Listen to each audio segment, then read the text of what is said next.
సరే, వాక్యం చదువుకుందామండి. లూకా సువార్త 13వ అధ్యాయము 24వ వచనం. లూకా సువార్త 13వ అధ్యాయము 24వ వచనం. నేనే చదువుతున్నాను, గమనించండి. ఆయన వారిని చూచి, ఇరుకు ద్వారమున ప్రవేశింప పోరాడుడి. అనేకులు ప్రవేశింప జూతురు కానీ వారి వలన కాదని మీతో చెప్పుచున్నాను. ప్రార్థన చేసుకుందామండి. ప్రేమగల మా కన్న తండ్రి యేసయ్యా, నీకు వందనాలు, కృతజ్ఞతాస్తుతులు. జీవము కలిగిన మా దేవ, నీకు మహిమ, ఘనత, ప్రభావాలు ఆరోపిస్తున్నాను. మా తండ్రి, నీ మహా ఉచిత కృప చొప్పున ఈరోజు ఇలా ఈ అవకాశం ఇచ్చారు. అందును బట్టి నీకు కృతజ్ఞతాస్తుతులయ్యా. చదువుకున్న మీరు ఇచ్చినటువంటి వాక్యాన్ని బట్టి నీకు కృతజ్ఞతాస్తుతులు. ఈ వాక్యాన్ని విరవండి. ఈ వాక్యము చాటున మీరు దాచి ఉంచిన ఈ సమయం మందు మా ప్రభువా, మాకు ఆధ్యాత్మికంగాను భౌతికంగాను నీ చిత్తమైతే సేవాపరంగా గాను కుటుంబ స్థితిగతులను బట్టి కానీ అయా మాకున్న పరిస్థితులను జ్ఞాపకం చేసుకొని అన్ని కోణాల్లో ఈ లేఖన భాగం ద్వారా నాతో మాతో అందరితో మీరు ముచ్చటించమని, నీ మాటల ద్వారా మమ్మల్ని బలపరచమని, అయా నీ పరిశుద్ధాత్మ ద్వారా మాకు ఆదరణ కలుగు చేసి నీ కృప ద్వారానే మా చేయి పట్టుకొని మమ్మల్ని నడిపించండి అయ్యా. నీకు వందనాలు, కృతజ్ఞతాస్తుతులు. క్రీస్తు సంపూర్ణతకు సమానమైన సంపూర్ణత మేము సాధించి అంతరంగ పురుషుడు దినదినం బలాభివృద్ధి నుండి దేవా, ఎఫెసీ పత్రిక 3వ అధ్యాయం 14 నుంచి 19 వచనాలు సెలవిచ్చినట్లుగా నీ ప్రేమ యొక్క ఎత్తెంతో, లోతెంతో, పొడవెంతో, వెడల్పెంతో తెలుసుకున్నట్లుగా హృదయాంతఃకరణం విశాలపరచబడి సంపూర్ణ పురుషుల మగునట్లు మా ప్రభువా, జగతి పునాది వేయబడక మునుపు మా పట్ల నువ్వు కలిగిన నీ చిత్తం, నీ సంకల్పం, నీ ఉద్దేశం, నీ అనాది సంకల్పం ఏమైనదో అది నీ సంతోషం పరిపూర్ణమవునట్లు దేవా,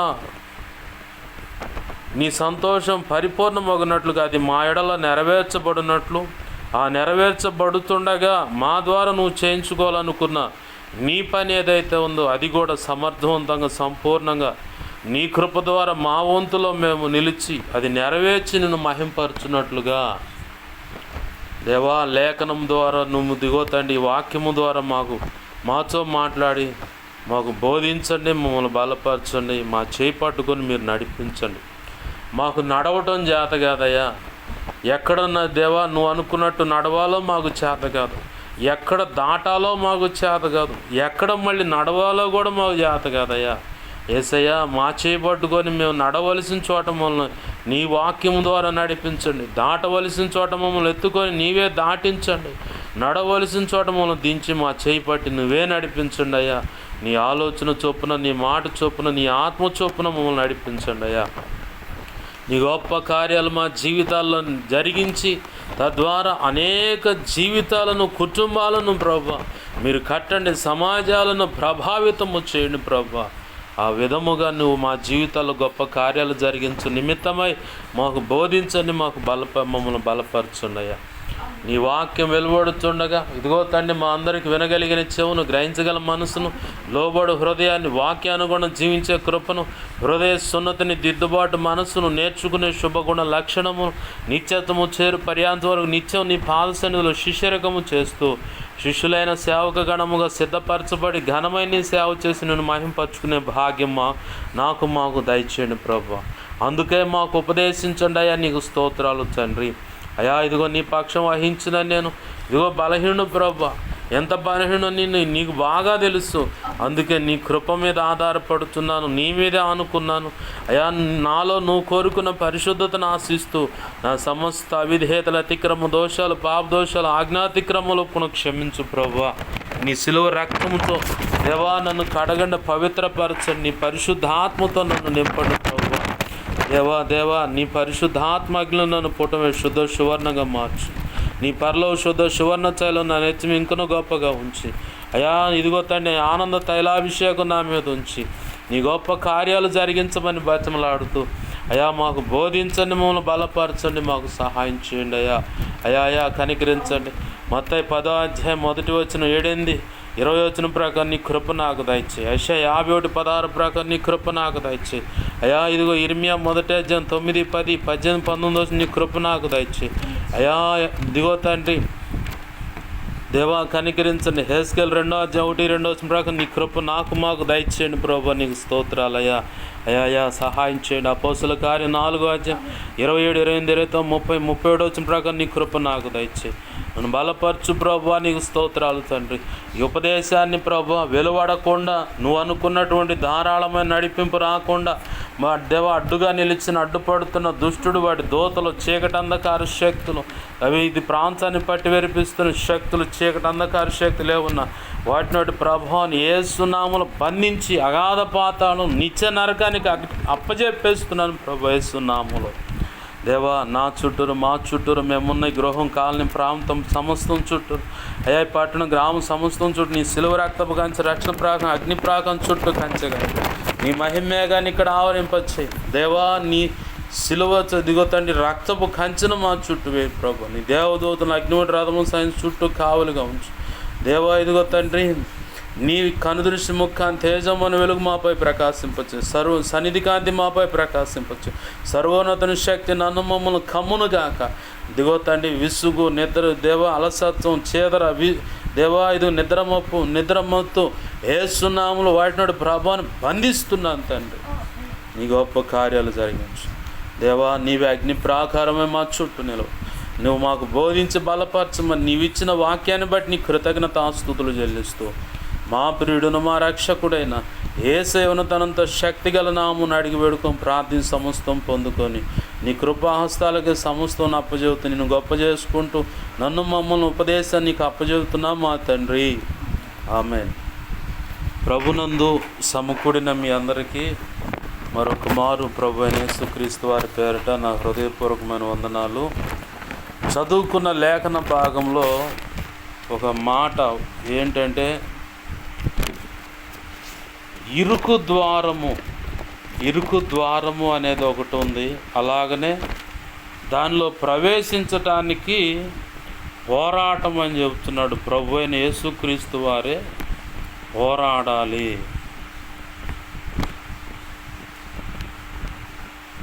ఇరుకు ద్వారం అంటే మనకు ఆల్రెడీ తెలుసు, ఎందుకంటే వాక్య అవగాహనను బట్టి కొంతలో కొంత ఇరుకు ద్వారం అనేది క్రీస్తు రక్షణ మార్గం. అది ఇరుకు ద్వారం. ఎంత ప్రయాసపడి ఎంతో ప్రభు మన విషయమై సిలువలో ప్రాణం పెట్టాడు. ఆ కఠినమైన శ్రమలో వాస్తవానికి మనం అనుభవించాలి. మన తలంపులు, ఊహలు, ఆలోచనలు బట్టి జరిగిన పొరపాట్లను బట్టి ఆయన తలకు విషపు ముళ్ళయి 2 అంగుళాలు పొడవు ఉంటాయి, 2.5 అంగుళాలు పొడవు ఉంటాయి. ఆ రోమా ప్రాంతంలో అనేకమైన విషపు ముళ్ళు ఉన్నాయి. వాటిలో అత్యంత ప్రమాదకరమైన ఇవే టాప్ విషపు ముళ్ళు ఆయనకు కిరీటముగా అల్లి దాన్ని ఎత్తి మీద పెట్టి దాన్ని మళ్ళీ కర్రతో, చిరక అంటారు, కర్రతో అట్ట పెట్టి కొట్టారు. ఈ కణుతుల్లో కూడా దిగిపోయాయి. ముఖాను ముత్తు అని చెప్పని ముఖాను వేశారు. గడ్డం ఇలా పెరికి పెళ్ళమని ఇలా పట గుద్దారు. ఈ కళ్ళతో చూడకూడని ఏవో చూసిన దాన్ని బట్టి ఆయన కళ్ళంతా రక్తమయమైపోయాయి. ఈ నోటితో పలకగూడని మాటలు పలుకుట వల్ల ఆయన ముఖాన పిడిగుద్దులు గుద్దారు. వెంట్రుకలు, గడ్డపు వెంట్రుకలు పెరిగాయట, గట్టిగా లాగారు. ఈ చేతులతో చేయకూడని పొరపాట్లు ఎన్నో చేసి ఉంటాం. మనం అనుభవించాల్సిన శిక్ష ఆయన చేతులు మేకులు కొట్టారు. చిన్న సూది గుచ్చుకుంటేనే ఓర్చుకోలేం. డాక్టర్ వచ్చి సూది పొడుస్తుంటే పెద్ద ఈ వయసు వచ్చినా ఆయన 7 చెరువులు నీళ్ళు దాపించేవాళ్ళు ఉన్నారు. పసిపిల్ల కనుక మెలకలు తిరిగినట్టు గందరగోళం చేసేవాళ్ళు లేకపోలేదు. మరి ఆయన చేతులకు 2 చేతులకు మేకులు 2 మేకులు కొట్టబడ్డాయి. మనం నడిచిన తప్పుడు అడుగులను బట్టి ఆయన కాళ్ళకు మేకు కొట్టబడింది. ఇటు నడవమంటే అటు నడుస్తాం. మన మానవ బుద్ధి అంత వ్యవహారం అంతా ఎట్టుంటుందంటే, మన మనసుకు మన కళ్ళకు ఇంపుగా ఉన్నదే కరెక్ట్ అనుకొని అటువైపు వెళ్ళిపోతూ ఉంటాం. దేవుడు అంటాడు అది కరెక్ట్ కాదు, ఇటువైపు రా అంటాడు. దానికి మనం ససేమిర ఒప్పుకోము. దేవుడు చెప్పిన దానికి వ్యతిరేకంగా భిన్నంగా అడుగులు వేసి తీరా పడాల్సిన పెడదెబ్బలన్నీ పడి అయిపోయిన తర్వాత పడాల్సిన కష్టాలు కన్నీళ్ళు అంతా అయిపోయి ఇక ఊపిరాడనే సమస్యలాగా మనకు అనిపిస్తుంది. అదేమో ప్రభువుకు మాత్రం చిద్విలాసంగా పసిబిడను కదిలిస్తే ఎట్లయితే చిరునవ్వు బయటకు వస్తూ అలాగ నవ్వుతూ చూస్తూ ఉంటాడు. ఎందుకంటే నేను వద్దన్నా కదమ్మా, ఆ వైపు వెళితే ఇంట్లానే ఉంటుందని చెప్తున్నా వినిపించుకోకుండా వెళుతున్నావు కాబట్టి దేవుడు కూడా చూస్తూనే ఉంటాడు, పక్కనే ఉంటాడు, కానీ సైలెంట్ అయిపోతాడు అనమాట. ఏ సహాయం చేయకుండా మెలకుని చూస్తూ ఉంటాడు. అలాంటి సందర్భాలు నా జీవితంలో కొన్ని చూశాను. దేవుడు ఒకవైపు వెళ్ళమంటే ఇంకొక వైపు వెళ్ళి ఏదో అని చెప్పాను అనుకొని గందరగోళమైన పరిస్థితులు. మనం వ్యతిరేకమైన అడుగులను బట్టి మనము పొందవలసిన శిక్ష ఆయన పొందాడు.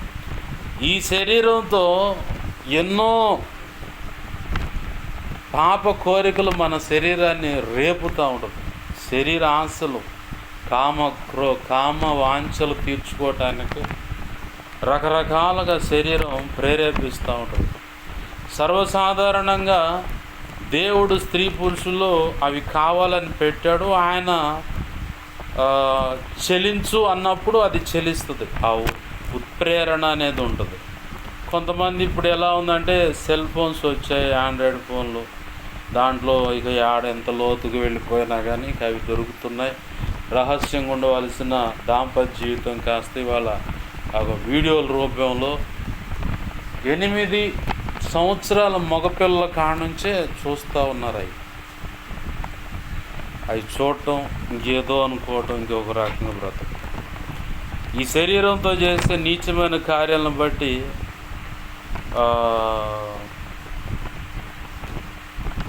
ఆ కొరడాలు ఎలా ఉంటాయంటే,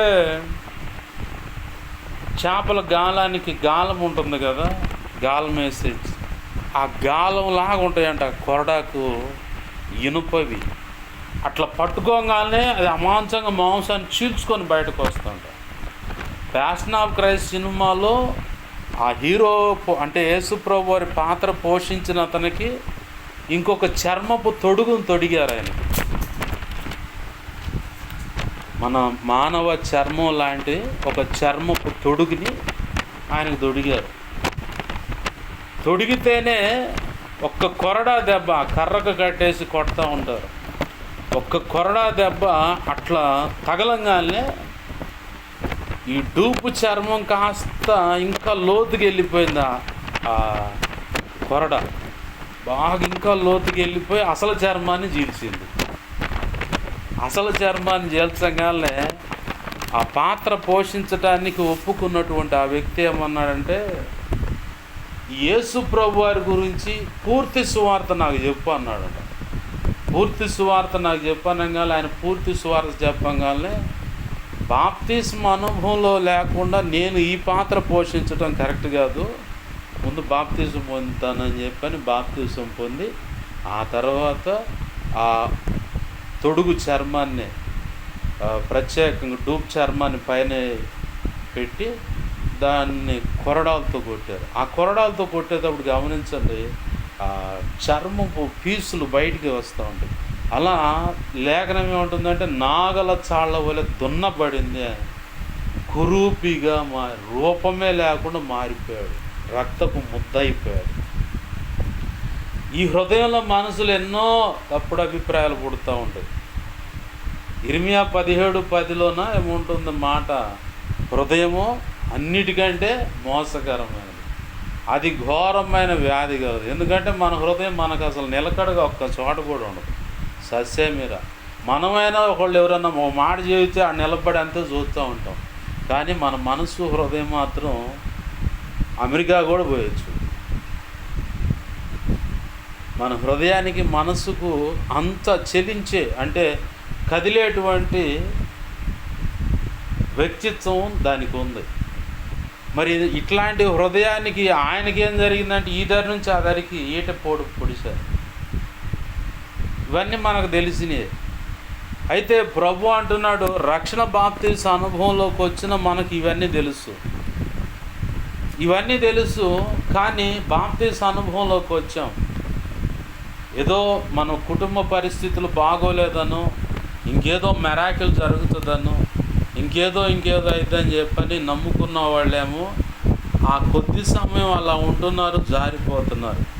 కానీ ప్రభు అంటున్న మాట ఏంటంటే, ఇరుకు ద్వారం అంటే రక్షణ మార్గం. ఈ రక్షణ మార్గము దేనికోసం అంటే నిన్ను క్రీస్తుని నీలో చూడాలి. సమాజం కానీ ప్రభు అయినా సరే, ప్రభు కూడా నీలో ఆయన ప్రతిబింబాన్ని చూడాలి. ఇప్పుడు మనం అద్దం ముందుకు పోతాం, ఒరిజినల్ ఎవరు? కనపడేదా, నిలబడ్డవాళ్ళ? అర్థం కాలేదు కదా. అద్దం ముందుకెళ్ళి నిలబడతాం, మనం చూస్తూ ఉంటాం. కనబడుతుంది ఒరిజినలా, నిలబడ్డ వాళ్ళు ఒరిజినలా? మనం నిలబడ్డది అసలు, కనబడేది ప్రతిబింబం. అంటే మన ముఖం అవతల ఒక ఛాయగా కనపడుతుంది. ఇప్పుడు నా చెయ్యి ఉంది ఇక్కడ, అవతల నీడ పడుతుంది. ఒరిజినల్ అది ఛాయ అన్నమాట. అలాగనే అద్దం ముందు కూడా మనం నిలబడ్డప్పుడు మనమేమో నిలబడ్డం మనం అసలు, అయితే కనబడుతుంది ఛాయ, అంటే మన పిక్చర్ అవతల కనపడుతుంది. అలాగనే ఈ వాక్యము చేత ఈ భూమి మీద మన ప్రభు నిర్ణయించిన కాలం అంతటిలో ఈ వాక్యమునే ఆకలింపు చేసుకుంటూ, ప్రార్థన చేస్తా, ఈ వాక్యాన్ని బ్రతుకుకు అన్వయించుకుంటూ ప్రభు చెప్పిన రీతిగా అడుగులు వేస్తున్నప్పుడు కొంచెం కొంచెంగా క్రీస్తు పోలిక మనలోకి నిర్మితమవుతూ ఉంటుంది. ఒక్కసారిగా కూడా ప్రభు ఆ అనుభవాన్ని ఇవ్వడు. ఎందుకు ఇవ్వడు అంటే, ఒక్కసారికి ఇస్తే లూసిఫర్కి మనం తాత అవుతాం. ఒక్కసారికి ఇస్తే ఆశీర్వాదమైన, రూపాయి అయినా, నీ పనిలో వృద్ధి అయినా, బిడ్డల భవిష్యత్తు అయినా, సేవా పరిచర్య అయినా, ఇక ఎక్సెట్రా ఏ విషయంలో అయినా సరే ఒక్కసారిగా మాత్రం ప్రభు ఆయన ఆశీర్వదించాలనుకుంటే ఒక్కసారిగా ఏది కూడా చేయడు. క్రమక్రమంగా ఆదికాండం 26వ అధ్యాయంలో ఇస్సాకు గురించి సాక్ష్యం లేఖనం ఏముంటుంది? క్రమక్రమముగా ఏమయ్యాడైనా మహావృద్ధి పొందాడు. ఎంతగా? ఆ చుట్టుపక్కల అక్కడున్న ఇస్సాకున్న అక్కడ రాజు, ఆ ప్రాంత ప్రజలు వచ్చి దండం పెడుతున్నారు ఇస్సాకుకి. నీకు వందనాలు నాయనా, మాకంటే పెచ్చయి మమ్మల్నే మా మీదే తిరగబడి మమ్మల్ని దోచుకొని అణిచివేసే పరిస్థితి నిన్ను చూస్తే మాకు కనపడుతుంది. దయచేసి ఇక్కడ నుంచి ఖాళీ చేసి ఇంకోసాటికి వెళ్ళిపో అని బతిమలాడారు ఇస్సాకును. ఒకప్పుడు దేవుడు ఏం చేస్తాడంటే సమృద్ధినిచ్చి టెస్ట్ చేస్తాడు, లేమిడిలోకి కూడా తీసుకుపోయి టెస్ట్ చేస్తాడు. ఈ రెండు కూడా మనకు మేలే. ఎందుకు మేలంటే, ఒకప్పుడు బాగా ఇరుకు ఇబ్బంది అనుభవించిన వ్యక్తికి సడన్గా ఒకసారి 1,00,000 ఎంతో అనుకుందాం ఎగ్జాంపుల్, సమృద్ధిని ఇవ్వగానే ఆ మనీని బట్టి మైండ్ మారిపోద్దా? ఒకప్పుడున్న దీనస్థితే కనపడుతుందా? ఇప్పుడు నేనున్న ఎగ్జాంపుల్ ఉండటానికి సమృద్ధిలో పెరిగాను, అనివార్య కారణాలను బట్టి మా ఊరు వడ్డరాజులతో పాటు పోటాపోటీగా ట్రక్కుల్లో మట్టి గడ్డ ఇరవటం, ఎత్తిపోయటం అన్నమాట. పందెం తెల్లారుజాము 5ంటికి పోయేవాళ్ళం, 10ంటికల్లా ఒక్కోళ్ళకు ట్రిప్పు 2 ట్రిప్పులు అని చెప్పని లెక్క అనమాట. అట్లా పోటాపోటీగా పనిచేసి వచ్చేవాడు. ఆ సమయంలో నాకు మా అమ్మ పెట్టింది ఏంటంటే గొడ్డుగారం, సాంబార్ దినుసులు ఏమి కలపకుండా ఉత్త గొడ్డుగారమే నాకు పెట్టి ఆ క్యారేజీలో కట్టి పంపించేది. రేషన్ బియ్యం అవే బొబ్బలన్నీ వచ్చి ఉండే. అసలు సున్నితంగా పెరిగినవాడిని. ఇంట్లో మామూలుగా యెహోషువ చూశాడు మా ఇల్లు అక్కడ వ్యవహారం అంతా. గుడ్డ నలగదు, అంత హోదాగా ఉంటుంది. ఒక్కసారిగా బయటకు వచ్చేసరికి గొడ్డుగారము కోట బియ్యం కలుపుకొని తింటా ఉంటే అక్కడ ఉన్న వాడికి ఆ కారం పెట్టకపోతే చంపడేయచ్చుగా అన్నారు అమ్మని. ఉందదేనయ్యా, లేకపోతే ఏం చేయమంట. ఆ పరిస్థితుల నుంచి ఇప్పుడున్న పరిస్థితులు ఇంకొంచెం డిఫరెంట్. విశ్వాసిగా ఉన్నప్పుడు ఒక రకమైన అనుభవాలు ఇస్తాడు దేవుడు. పరిచారకురాలుగా ఉన్నప్పుడు ఒక రకమైన అనుభవాలు ఇస్తాడు. ఒక సంఘ పెద్దగా కానీ ఇంకేదైనా విషయంలో ఇంకొంచెం హోదాలో లేదా ఒక సేవకుడు సహకారిగా ఉన్నప్పుడు ఒక టైప్ అనుభవాలు ఇస్తాడు. ఇక సేవలోకి వస్తే ఇక అన్నీ మడతపెట్టి అన్నట్టుగా మొత్తం ఇక వరుస పెట్టి వస్తూ ఉంటాయి. ఇక ప్రతిదానికి ఎందుకంటే ఎంత చెట్టుకు అంతగాలేని లోకంలో సామెత అన్నట్టుగా ఆధ్యాత్మిక పరిపక్వతలోకి మనం వస్తున్న దాన్ని బట్టి కూడా ప్రభు మనల్ని కొన్ని పరీక్షల్లోంచి తీసుకువెళ్తాడు. అలాంటి పరీక్షలో సమృద్ధినిచ్చినప్పుడు ఎలా రియాక్ట్ అవుతాం, లేమిడిలో ఉన్నప్పుడు ఎలా రియాక్ట్ అవుతాం. లేమిడిలో ఉన్నప్పుడు రోమా 8:28 గుర్తు చేసుకొని సమస్తం నా మేలు కొరకే సమకూడి జరుగుతున్నలే ప్రభు అని చెప్పి అనుకొని కృతజ్ఞతాస్తుతులు మనస్ఫూర్తిగా చెల్లించి పక్కన కూర్చుంటావా?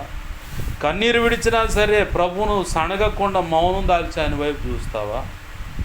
సరే, సమృద్ధి ఇచ్చినప్పుడు ఒకప్పుడు లేమిడిలో ఉన్న ఆ కృతజ్ఞత కన్నీరు, ఆ రోమా 8:28 లేఖనాన్ని ఎత్తిపడటం, ప్రార్థన చేయటం, అప్పుడున్న దానికంటే ఇప్పుడు సమృద్ధిలో ఉన్నప్పుడు ఇంకొంచెం కృతజ్ఞతాస్తుతులు చెల్లిస్తావా లేదని కూడా ప్రభు పరీక్షించుకుంటాడు.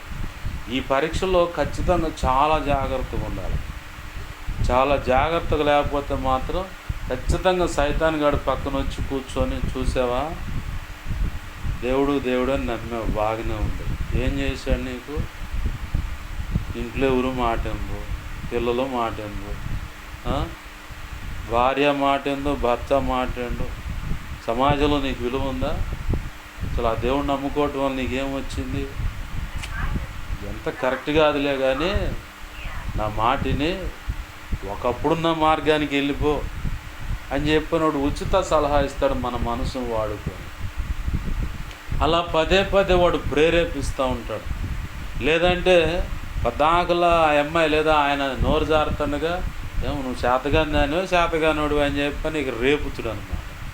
రేపు ఇక ఇద్దరు కుమ్ములాడి పెడితే ఆ మూల ఒకళ్ళు ఈ మూల ఒకళ్ళు కూర్చొని అసలు ఎందుకు జరిగింది ఇదంతా, నేనే ఒక నిమిషం వచ్చుకుంటే బాగుండు కదా, నేను ఆయనకి ఎదురు తిరగకపోతే బాగుండు కదా, ఇలాంటి ప్రశ్నలు మనకే ఉత్పన్నమవుతూ ఉంటాయి.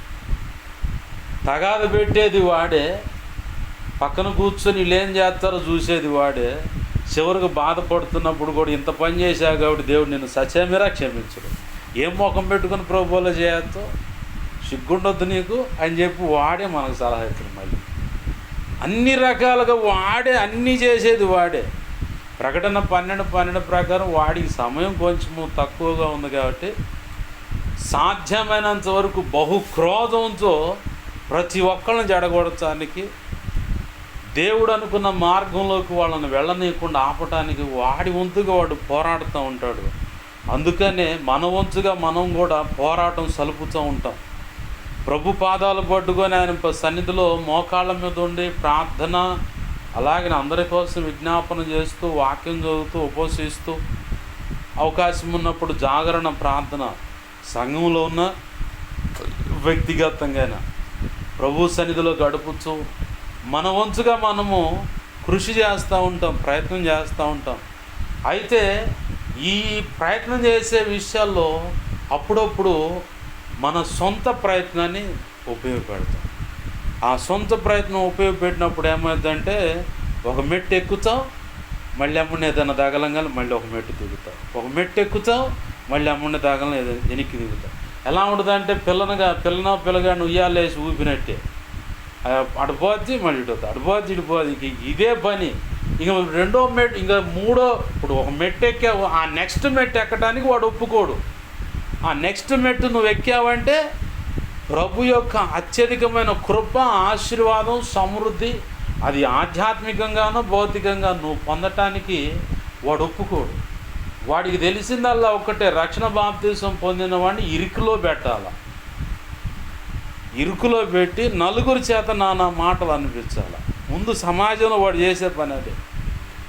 ఆ మాటలు అన్నప్పుడు మనం ఏం చేస్తామంటే అది హృదయానికి తగులుతాయి కొన్ని లోతుగా. ఆ తగిలినప్పుడు కృంగిపోయి ఆడే కూర్చొని ఆలోచిస్తాం. ఇక ఆలోచనలు మొదలు పెట్టామంటే ఇక చిన్న చిన్నగా వాడు డైవర్ట్ చేస్తూ ఉంటాడు. ఆ ఆలోచనలోనే తెలియనంత భారాన్ని నింపుతాడు. ఆ ఆలోచనలో నీకెందుకు వీళ్ళ చేత ఇన్ని మాటలు పడుతూ, ఇక చచ్చితే బాగుండు, లేదా ఈ ఊరు వదిలిపెట్టి ఒకటి వెళ్ళిపోతే బాగుండు, అసలు ఈ ప్రాంతాన్ని వద్దు, ఇక వెళ్ళిపోవాలి ఒకటి అని చెప్పని రకరకాలైన ప్రేరణలు, ఇకెందుకు సూసైడ్ అటెంప్ట్ అని చెప్పని పిచ్చి ఆలోచనలన్నీ తీసుకొస్తూ ఉంటాడు. ఆ సమయంలో మనం చేయాల్సింది ఒక్కటే పని, ప్రభువా, ఎఫెసీ పత్రిక 6వ అధ్యాయం 10, 11, 13, 14, 15, 16, 17, 18 వచనాల్లో కొన్ని ఆధ్యాత్మిక జీవితానికి అవసరమైనటువంటి యుద్ధోపకరణాలు అక్కడ చెప్పాడు. దేవుడిచ్చు సర్వాంగ కవచం అంటే అన్ని దేహంలో సైతానుగాడు ఎక్కడెక్కడైతే వాడి అయిన అగ్ని బాణాలు సంధించి వదులుతాడో అవి మనకు తగలకుండా ప్రభువే నిర్ణయించినటువంటి ఆధ్యాత్మిక జీవిత యాత్రలు అవసరమైన ఆ యుద్ధోపకరణాలు అక్కడ రాసి ఉన్నాయి. ఈ లేఖనాలు ఎత్తిపట్టి ఈ లేఖనాల ప్రకారము ఆ యుద్ధోపకరణాలు, ఆ కృప నాకు ఇవ్వయి అని చెప్పని ప్రార్థన చేసి చూడు. ఒక్క దెబ్బతో ఆ టెన్షను, ఆ భారం మొత్తం ఎగిరిపోయింది. అంటే ఇప్పుడు దాకా వాడు ఏం చేస్తూ ఉంటాడంటే మనలో మానసికమైన ఒత్తిడి తెచ్చి మనం కృంగుపాటుకు తీసుకెళ్ళిపోయి ఇక ఎందుకు అంత అయిపోయిందని చెప్పని దిగాలు పోయేలా చేస్తాడు. కొన్ని పరిస్థితులు చేదాటిపోయినాయి అనుకుంటాం మనం. ఆ సమయంలో వాడేం చేస్తాడంటే మన మీద ఇంకా భారం తెస్తాడు. కొన్ని పరిస్థితులను బట్టి భీతి చెంది గలిబిలైపోతూ ఉంటాం. యెషయా 54వ అధ్యాయము 14వ వచనంలో ఉంటుంది, భీతి నీకు దూరం అవును గాక అని. నాకు ఎప్పుడైనా అలాంటి దిగులు ఏదన్నా వచ్చినప్పుడు వెంటనే లేఖనాన్ని ఉటంకించి ఎత్తిపట్టి ప్రభు ఆ లేఖనం ప్రకారం నా కృప నాకు ఇవ్వని చెప్పని ప్రార్థన చేస్తాను. 55వ కీర్తన 22వ వచనంలో నీ భారం యెహోవా మీద మోపము, నీతిమంతుడు ఎన్నడను కదిలింపబడడు అని ఉంటుందా. ఈ లేఖనాన్ని కూడా ఎత్తిపట్టి ఆ లేఖనం ప్రకారం నీ కృప నాకు ఇవ్వు ప్రభు అని ప్రార్థన చేస్తాను. ఇక ఆ తర్వాత మనకి ఏ టెన్షన్ ఉండదు, మొత్తం ఆనందమే మా పరమానందమే అని చెప్పి అనుకుంటా. ఏ పరిస్థితి ఎదురు కనపడుతున్నా, ఎటువంటి పరిస్థితులు తల్లకిందులు అయిపోయినాయి, ఇక లేదు అయిపోయింది అనుకున్న పరిస్థితులైనా సరే మౌనంగా అలానే చూస్తాను. ఇప్పుడు ఇందాక చెప్పాను కదా, ఇంటి ఓనరు వాళ్ళ 2 అన్నలు తమ్ముడు, వీళ్ళు మొత్తం ఒకప్పుడు బద్ధశత్రువులు వాళ్ళు. ఒకడంటే ఒకడు పడదు. పాపం ఆ చిన్న ఆయనకు పెళ్ళాం పుణ్యం అంటే మొత్తం కొట్టలాట, అందరికి తగాదులు పెడతారు. తల్లి మాట వినకపోతే భర్త మీద కొడుకు చేత చేయించు, శాతపడు కొడుకు చేత చేయించుద్ది. ఎంత బాగాని ఎంత నాగ్గాని పాస్టర్ గారు ఆడిగిపోయారు. ఏంది ప్రభు ఎంత ప్రేమ కనపరుస్తుంది అనుకో. రే వాళ్ళు ప్రేమను కనపరచట్లేదు, నీ మీద ఎంక్వైరీ చేసి ఈ రకంగా చేస్తున్నారా అండు. అమ్మ అనుకొని తర్వాత కనిపెడితే ఒక మాంత్రికుడు ఇంటికి వస్తూ ఉంటాడు, వాడి మీద తనటానికి పోతున్నాడు. ఆ శబ్దాలు మాకు పక్కనే కదా వినపడుతూ ఉంటాయి. ఎంత ప్రయత్నం చేసినా వాళ్ళకి పారట్లేదు అంటాడు వాడు. నా ఏసేమంటే ఎందుకు పారుతాయి, ఎంత ప్రయత్నం చేస్తున్నాయి పారట్లేదండి. అంటే మా పిల్లల్ని బలించుకోవాలి, మేము మా పిల్లల్ని చంపుకోవాలా, ఏం చేస్తో లేదో తెలియదు, మాకు అనవసరం, ఏదో ఒకటి చేయాల్సింది. అమ్మాయి ప్రయత్నం చేసిన వల్ల కావట్లేదమ్మాయి, వాళ్ళ బ్యాచ్ మొత్తానికి ఫోన్ చేసింది. ఎక్కడెక్కడ ఉన్నారు చుట్టాలు, ఆ జాబితా, ఆ చిల్లంగి, బాలమణి, చాదవుడు, క్షుద్రపూలు చేసేవాళ్ళు వాళ్ళల్లో ఎక్కువ ఉన్నారు. వాళ్ళు మొత్తానికి ఫోన్లు చేసి పెళ్లి రోజు మొత్తాన్ని తెచ్చింది, నన్ను చూపించింది. మీరు మొత్తానికి మూడిందిలే కానివ్వండి అని చెప్పాను. మెలకొని ఉన్నా. మొత్తం చూశారు. ఒకడైతే ఉరి రోజు చూస్తారు, ఒక ఆడకూతురైతే ఉరి రోజు చూస్తుంది. ఓ అమ్మో, ఇట్లాంటి ఉరుములు మెరుపులు చాలా చూశాను. పట్టింది ఏం వదిలిచ్చాను కూడా చాలామందికి అనుకొని మెలకొని ఉన్నా. ఇవాళ వాళ్ళంతా కలిసి ఇంటి ఓనర్ మీద ఒత్తిడి తెచ్చి, నువ్వు సౌండ్ సిస్టమ్ పెట్టొద్దయ్యా, చేతులు పట్టుకున్నావు. మళ్ళీ క్వార్టర్ సెంటర్లో ఆ పోలీస్ది ఉంది కదా, ఇది గాంధీ బొమ్మకి మూలన పోలీసు వాళ్ళ డబ్బా ఒకటి ఉందిగా, ఆ సరిగా ఆపి మాట్లాడుతా, ఎవరు మీరు ఏందా, మేము ఇలా వచ్చానా, ఇది పరిస్థితి, నాకు ఉండడానికి ఇంత ఆస్తి ఉంది, అవన్నీ వదిలిపెట్టి దేవుని సేవకు రమ్మంటూ వచ్చాను. నువ్వు ఆడ బాక్స్ పెడతాం వల్ల నాకు 100 మంది దాకా వింటారయ్యా, 100 మంది దాకా అవి ఇళ్లలో అరుగుల మీద కూర్చొని వింటూ ఉంటారు. ఎవరిని కూడా పొరపాటు నా దగ్గర రావద్దని చెబుతాను, రామాకండి అని చెబుతా. మీరు ఆడ ఉండి వినండి, మీ సేవకుడికి ఇవ్వాల్సిన గౌరవం ఇవ్వండి. మీ సేవకుడి దగ్గర అందని విషయం మీద ఉంటే నా దగ్గర అందితే తీసుకొని నేర్చుకోండి, అంతే, రావద్దని చెప్పాను. అందువల్ల ఎవరు రారు, లేకపోతే రమ్మంటే 100 మంది పైచీలకు వచ్చి కూర్చుంటారు అక్కడ. ఇది సంగతి అంటే ఇక ఆయన చేతులు పట్టుకొని ఈ కాళ్ళు అనుకోయా, దయచేసి సౌండ్ సిస్టమ్ పొరపాటును కూడా పెట్టదు, నువ్వు మామూలుగా ఆరాధన చేసుకో, సౌండ్ సిస్టమ్ పెట్టొద్దు. నాకు ఎదురుగున్న పరిస్థితి చూస్తున్నాను. వాస్తవానికి వాళ్ళ విషయంలో ప్రభు చెప్పిన మాట ఏంటంటే, కొరహు, దాతాను, అభిరాము, ఎంబ్రే అనేవాళ్ళు వాళ్ళ బంధువులు. వాళ్ళకి ఏ గతి పట్టింది, భూమి నెరవిడిచి అట్లా నోరు తెరిచి మొత్తాన్ని మింగేసింది. ఎవడు బతకల, మొత్తాన్ని చంపేశాడు. పసిబిడ కాంచి పశువులు కానీ వాళ్ళకి కలిగిన సమస్తాన్ని దేవుడే మోషేకి ఎదురు తిరిగితే చంపేశాడు. ఇప్పుడు వీళ్ళు ఏం చేశారంటే, దేవుని పక్షంగా పిలువబడ్డ సేవకుడికి సేవను అన్ని కోణాల్లో వాళ్ళు ఇప్పుడు చేస్తున్న పని. అయినా సరే ఇంత కఠినమైన పరిస్థితి ఎదురుగున్నా డోంట్ కేర్. ఎందుకంటే నా ప్రభువుకు అసాధ్యమైనది ఏదైనా ఉంటే అప్పుడు నేను కూర్చొని దిగులు పడాలి, ఏడవాలి, అమ్మో వాయో అని చెప్పని అటు చీది ఇటు చీది పక్కనలో పోసి గందరగోళం చేయాలి. ప్రభు మీద ఎప్పుడైతే ప్రభు ఉన్నాడు, ప్రభు చూసుకుంటాడని మనం ఎప్పుడైతే డిపెండ్ అవుతామో, ఇక సైతానుగాడు వచ్చి చిందులేయడానికి అవకాశం ఉండదు.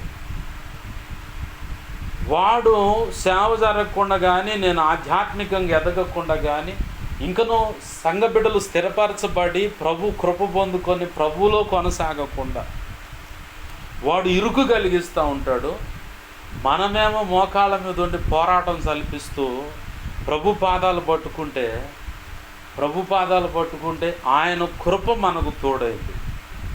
మనం ఎప్పుడైతే మన సొంత ప్రయత్నం చేస్తూ ఉంటామో ఈ కృపను ఉపయోగపెట్టుకుంటే ఆయన కూడా మౌనంగా ఉంటాడు. ఒక సమయంలో మౌనంగా ఉంటాడు. నీకు ఇవ్వాల్సిన ఆశీర్వాదాలన్నీ ఇస్తాడు, నీకు ఇవ్వాల్సిన కృపావరాలన్నీ ఇస్తాడు, నీకు ఇవ్వాల్సిన తలాంతులన్నీ ఇస్తాడు, నీకు అందాల్సిన ఆత్మఫలంలోని సకల లక్షణములు నీకు ఇస్తాడు. నిన్ను ఎందుకోసం ఎంచుకున్నాడు, ఆ ప్రత్యేకమైన పిలుపు కోసం కావలసినటువంటి సామర్థ్యం, బలము, అభిషేకము, అన్ని విషయాలు వివేకము అన్నీ ఇస్తాడు. నీ అంతరంగ పురుషుడు బలపడటానికి కావాల్సినవి అన్నీ ఇస్తాడు.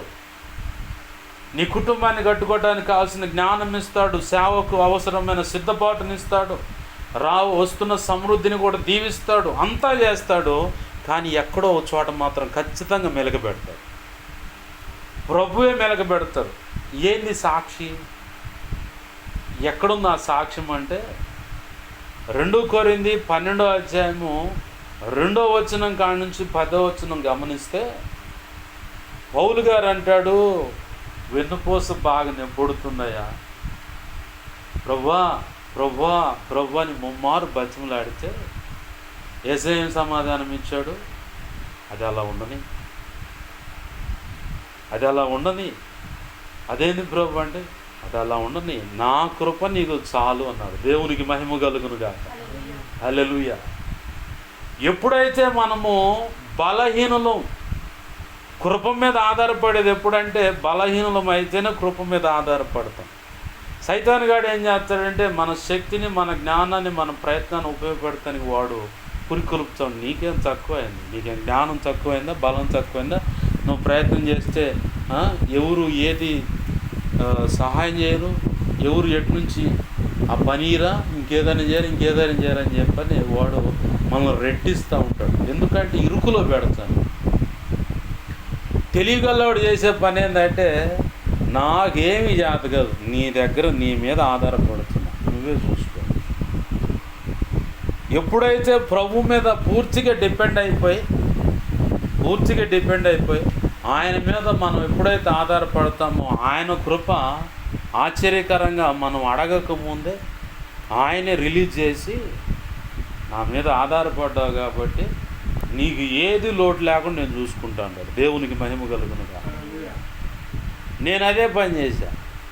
సేవకు రమ్మండు, మొత్తాన్ని ఆస్తులు మొత్తం పక్కన అట్ట పెట్టు, నువ్వు ముందు నా సేవకు రాను. ఒట్టి చేతులతో సేవకు వచ్చి నిలబడ్డా. మరి నా పోషణ ఎలా అన్నా, బాప్తిసం పొందిన 2వ సంవత్సరం కానించి వెంటాడుతూ ఉన్నాడు ప్రభు. మరి నా పోషణ ఎలా ప్రభు అని. ఆదికాండం 26వ అధ్యాయంలో ఇస్సాకు నేను పోషించలేదా? నా దగ్గర తక్కువ ఉంటే నువ్వు దిగులు పడాలా. అట్లా కాదు ప్రభు, మరి తల్లి సంపాదిస్తుంటే ఇటు కూర్చొని తింటున్నాడు అని చెప్పి అంటున్నారు ప్రభు. రకరకాల మాటలు వస్తున్నాయి ప్రభు. అంటే వాటి విషయం ఏం మాట్లాడాలి అంటే వాళ్ళ సంగతి నేను చూసుకుంటాగా అన్నాడు. ఎప్పుడైతే ప్రభు ఆ మాట చెప్పాడో, ఎన్ని మాటలు వస్తున్నా కానీ వాటిని పెడచెవిని పెట్టి ప్రభు పాసను మోకాళ్ళ మీద ఉండి పెరుగులాడుతూ మొదలు పెట్టాను. ప్రభు కృప అంతకంతకు అధికం చేసి ఈరోజు ఏదైనా తక్కువైతే ఆయన ఒకటే అడుగుతాను, నేను నువ్వు రమ్మన్నా వచ్చాను, నువ్వు ఆడికి వెళ్ళమంటే ఆడికి వెళ్ళటానికి నేను సిద్ధపడి నడుస్తున్నాను, నాకు ఇది ఎందుకు తక్కువ చేస్తున్నావు అని అడగటానికి కూడా అవకాశం ఉంది నాకు. మనలో అపవాదిగాడు ఏం చేస్తాడంటే ఇరుకును పెడతానికి, ఆ ఇరుకులో మళ్ళీ దేవుడి మీద వ్యతిరేకం పోరాటం చేస్తాం మనం. అది వెళ్ళేది వాడిచ్చిన ఆలోచన చొప్పున వెళ్ళిపోతాం, కొంత మన సొంత ప్రమేయం ఉంటుంది. ఆ వెళ్ళిన తర్వాత అక్కడ ఎదురైన ఇరుకును బట్టి మళ్ళీ ప్రభువుతోని తగాదలు పెట్టుకుంటాం. ఏందయ్యా ఈడ అర్ధాంతరంగా నన్ను వదిలేసి వెళ్ళిపోతున్నావు, అసలు నన్ను పట్టించుకోవా, నా మీద అసలు ప్రేమే లేదని ఇట్లా అడుగుతూ ఉంటాం. కానీ నా ప్రభు ఏం చెప్తాడంటే, నువ్వు పూర్తిగా నా మీద ఆనుకో. మనం ఏం చేస్తామంటే కొంత మన సొంత ప్రయత్నం అనేది చేస్తాం. సర్వసాధారణంగా లోకస్తులతో ఉంటాం కాబట్టి ఏదైనా నా యేసే చూసుకుంటాడులే, ఏదైనా నా యేసు ప్రభు చిత్తంలే, ఏదైనా నా ప్రభు ఇస్తేనే కదా. ఎచ్చడులే వద్దాకలు ఇది ఎవరు నేర్చుకున్నారు వారికి. నీ సొంత ప్రయత్నం అంటూ లేకుండా నీకు ఎట్టెచ్చడు బయలుదేరింది పెద్ద భక్తుడు అని చెప్పని ఏసడింపు మాటలతో వాళ్ళు గుచ్చుతూ ఉంటారు. ఇది కూడా సైతాన్ గాడు చేసే దాంట్లో ఒక కోణం. ఎందుకంటే నీ విశ్వాసాన్ని అక్కడ బలముగా కనబరిచినప్పుడు, మాట ద్వారా కానీ నువ్వు కనిపెట్టుకుని నిలబడుతున్న దాన్ని బట్టి కానీ ప్రభు చేసే కార్యము నీ చుట్టూ ఉన్న సమాజము, నీ కుటుంబ సభ్యులు, బంధువర్గం కానీ, నువ్వు పనిచేసే కాడ కానీ ఇంకా ఎక్కడైనా కానీ, అది ఉద్యోగం కావచ్చు, చేతి వృత్తి కావచ్చు, సమాజంలో కావచ్చు, వ్యాపారం కావచ్చు, ఏడైనా నువ్వు విశ్వాసంతో పలుకుతున్న మాటలను బట్టి ప్రభు చేసే ఆ కార్యము ఆ ప్రాంతానికి చూపించడానికి వాడొచ్చి ఏం చేస్తాడంటే, ఆ ప్రాంతానికి చూపించాలనేది ప్రభు సంకల్పం. దాన్ని ఎలాగాని నిర్వీర్యం చేయాలి, నీరు గార్చేలాగా ఆ విశ్వాసాన్ని కాస్త నీరు గార్చే పని చేయడానికి పక్కన వాళ్ళని వాడి మచ్చటంగా మనకున్న ఆ విశ్వాసం ఎంతైతే ప్రభు కృప ద్వారా మనలో విశ్వాసం గూడు కట్టుకొని ఉంటుందో, ఈ పక్కనోడు ఎవరో ఒకళ్ళు మాట మాట్లాడినప్పుడు, స్త్రీలైనా పురుషులైనా, తల్లైనా తండ్రైనా, ఇటు బంధువులైనా, చివరికి సేవకులు కూడా వాడు చూడాడు. దైవ ప్రణాళిక ఎరుగక దేవుని చిత్త ప్రకారము వీళ్ళు వెళుతున్నారన్న సంగతి సేవకురాలు సేవకుడు గ్రహింపు ఉండదు ఒక్కొక్కరికి. ఆ గ్రహింపు కోల్పోయినప్పుడు, ఆ గ్రహింపు వారికి రాకుండా అపవాదేసిన ఎత్తుగడలో వారిని నిలుచున్నప్పుడు, ఇంక్లూడ్ సేవకుడు సేవకురాలు కూడా మనం వెళుతున్న ఆ సమస్య, శోధన పరిస్థితులను బట్టి కొంచెం వాళ్ళు కూడా మనసుకు గాయమయ్యేటువంటి మాటలు, సలహాలు ఇచ్చే అవకాశం ఉంది. అయితే ప్రభు మీద ఆధారపడి ప్రభువుకి వెళ్ళే చూస్తాం. ఆయన సమాధానం ఇచ్చేంత వరకు, ఆయన స్పందించి నీతో మాట్లాడే వరకు నేను అడుగుతూ ఉంటాను, ఏంటి ప్రభు ఈ పరిస్థితిని బట్టి నాతో మాట్లాడు అని చెప్పి అన్నప్పుడు, కొన్ని పరిస్థితులప్పుడు కొన్ని అడిగినప్పుడు నాతో మాట్లాడిన సందర్భాలు ఉన్నాయి. దాని గురించి సవివరణ అంటే పూర్తిగా వివరించి చెప్పడం అనేది ఆగిన సందర్భాలు ఉన్నాయి. వెంటనే నేను కూర్చొని వెంటనే నాకు ప్రభు స్వరం నా చెవినికి తగలకపోతుంటే వెంటనే కూర్చొని ఒకటే అడుగుతూ ఉంటాను, అయ్యా ఎక్కడ నీ పొరపాటు ఉందా నా జీవితంలో? అవి తలంపులు, ఊహలు, ఆలోచనలు, చూపులు, నోటి మాటలు, చేతలు, హృదయంలో ఆ శరీర కోరికలు, నడతలు. ఎందుకంటే మానవుడిగా ఉన్నాను, బలహీనమైన మనసుతో ఎట్లేదన్నా కానీ, ఎంత పర్ఫెక్ట్ అనుకున్నా కానీ ఎక్కడో సమయంలో ఏదో ఒక సెకండ్ అట్టయినా సరే మనసు, హృదయం అట్లా బలహీనం అన్నట్టు అయి అట్లా కొట్టి వెళ్ళిపోద్ది పక్కకి. అంటే అపవాదిగాడు ప్రత్యేకపరచబడిన వారిని సైతం మోసపరిచాడు. బర్నబాని, పౌలును విడదీశాడు మార్కు అనే వాళ్ళ దగ్గర. వాళ్ళు ప్రత్యేకపరచబడిన వాళ్ళని అపోస్తుల కార్యం 13వ అధ్యాయంలో సాక్ష్యం ఇస్తారు. 16వ అధ్యాయానికి వచ్చేసరికి వాళ్ళిద్దరిని ఎడగొడుతున్నాడు సైతాన్ గారు. ప్రత్యేకపరచబడిన వారిని సైతం మోసపరిచే అధికారం వాడికి ఇవ్వబడదు. మరి అంత అధికారం ఇవ్వబడితే మనమే పాటి వాళ్ళం అసలు? దానియేలు అసలు ఎంతో ప్రార్థనలో దానియేలు పర్ఫెక్ట్ అంటాం. దానియేలు మోకరిస్తే 20 రోజుల దాకా ప్రార్థన సమాధానం రాకుండా వాడు ఆపాడు మధ్యలో అడ్డుపడి. నేను ఇవన్నీ గుర్తు చేసుకున్నప్పుడు ఒకటే అడుగుతాను, నేనే పాటి ఉన్నాయా? అంతలా భక్తిపరుడు ఆయన 21 రోజు ప్రార్థనకు సమాధానం అందకుండా ఆగితే నేనే పాటి వాడిని? నేను అడుగుతూ ఉంటాను. నాకు గుర్తొచ్చిన ప్రతిసారి నేను చేస్తున్న ప్రార్థన సన్నిధి చేరకుండా, చేరిన ప్రార్థన తిరిగి ప్రత్యుత్తరం నాకు అందకుండా, లేదు ఇతరుల ద్వారా వచ్చి ఆ సహాయం అందకుండా, ఎక్కడైనా వీడు చెయ్యి అడ్డు పెట్టాడా, వీడే అడ్డుకొచ్చి నిలబడ్డా, నువ్వు రా ప్రభువా, నేను చెబితే పోడోడు, నేను బలహీనుడిని, ఒక్క మాట గద్దిస్తే నీ హస్తాన్ని చాపితే వాడు ఉండడు అక్కడ. చదును భూమిగా మార్చబడతాడు. జకర్యా 4వ అధ్యాయము 6-7 వచనాల ప్రకారం, జెరుబ్బాబెలును అడ్డగించుటకు ఓ గొప్ప పర్వతమా అంటే సైతాను గాడు. జెరుబ్బాబెలు అంటే నీవే, నేను, మన పేర్లు ఆడబెట్టుకోవటమే. జెరుబ్బాబెలు యొక్క ఆధ్యాత్మిక పరిపక్వత ఎదగకుండా, భౌతికంగా ఆశీర్వదింపబడకుండా, ఆర్థికంగా కూడా వర్ధిల్లకుండా, బిడ్డల భవిష్యత్తు విషయంలో, సేవ విషయంలో, పరిచయ విషయంలో, ఏ కోణంలో చూసుకో, వ్యాపార విషయంలో కానీ ఏదైనా చేద్దామంటే ముందుకు అడుగుబడని పరిస్థితి కావచ్చు, ఏ కోణమైన దాంపత్య జీవితంలో అయినా, భార్య విషయంలో, భర్త విషయంలో, బిడ్డల విషయంలో, ఏ విషయంలో అయినా వాడు ఒకవేళ నాశన పర్వతంగా అడ్డొచ్చి ఉంటే ఈ లేఖనాలు ఉటంకించి నువ్వు చదువు భూమిగా మార్చబడునుగా కంటే చాలు, వాడు దేవుడు వచ్చి ఎమ్మడిని వాడిని చదువు మార్చేస్తాడు. ఇక నీకు అప్పటి వరకు బ్రేక్ అయినటువంటి ఆశీర్వాదాలు 2 రెట్లు నా ప్రభు నీకు తిరిగి మళ్ళిస్తాడు. దేవునికి మహిమ కలుగుతుంది. మనం ఇదంతట్లో చేయవలసిన పని ఏంటంటే, మన జ్ఞానము, మన బలము, మన ప్రయత్నాన్ని పక్కన పెట్టేసి, ప్రభువా నీ మీద ఆనుకున్నాను, నీ మీద ఆధారపడుతున్నాను, నీ కృప నాకు ఇవ్వు. కృప లేకపోతే మనం సంపూర్ణులం కాము. ఎందుకంటే దావీదు జీవితాన్ని ఇరుకుని పెట్టాలని ఒక ఆడగూతుని వాడు ఎరేసాడు. ఒక ఆడగూతుర్ని ఎరేస్తే తన దగ్గర 10ల సంఖ్యలో ఉపపత్నులు ఉన్నారు, వేళ్ల మీద లెక్కేసే రీతిగా భార్యలు కూడా ఉన్నారు. నాబాలు ఎవడు వాడు? దావీదు అంటే నాబాలు యొక్క భార్యను తెచ్చుకున్నాడు కదా. అతను చనిపోయిన తర్వాత అతను దావీదు భార్యగా ఉండటానికి తెచ్చుకున్నాడు. ఆమె చాలా సుబుద్ధి గల స్త్రీ, భార్య అని చెప్పని లేఖనం సాక్ష్యం ఇస్తుంది, అందగత్తె అని కూడా. మరి అంత అందగత్తె పక్కన ఉంటే ఇంకొక అందగత్తె కనపడంగానే మనోడు ఎమ్మడినే టెంప్ట్ అయిపోయాడు. దేవుని యొక్క ప్రణాళికలో ఎవరున్నా సరే ఆ వ్యక్తిని, ఏదో ఒక వ్యక్తిని బట్టి వాడు బ్రేక్ చేస్తాడు. నేను ఈ మధ్య ఇద్దరు సాక్ష్యాలు విన్నా, చాలామందిని గమనిస్తున్నాను. నేను బాప్తిజం పొందక ముందు క్రిస్టియన్ పాలెంలో ఒక అంకుల్ను చూశాను. బాగా ఇక్కడ దాకా, పొట్ట భాగం దాకా, అంటే ఈ లివరు, కిడ్నీ, ఈ ప్రాంతం ఉండేంత దాకా గడ్డం పెంచుకున్నాడు. పక్కన ఉన్న వాళ్ళు అంటున్నారు చెతురు పట్టిస్తా.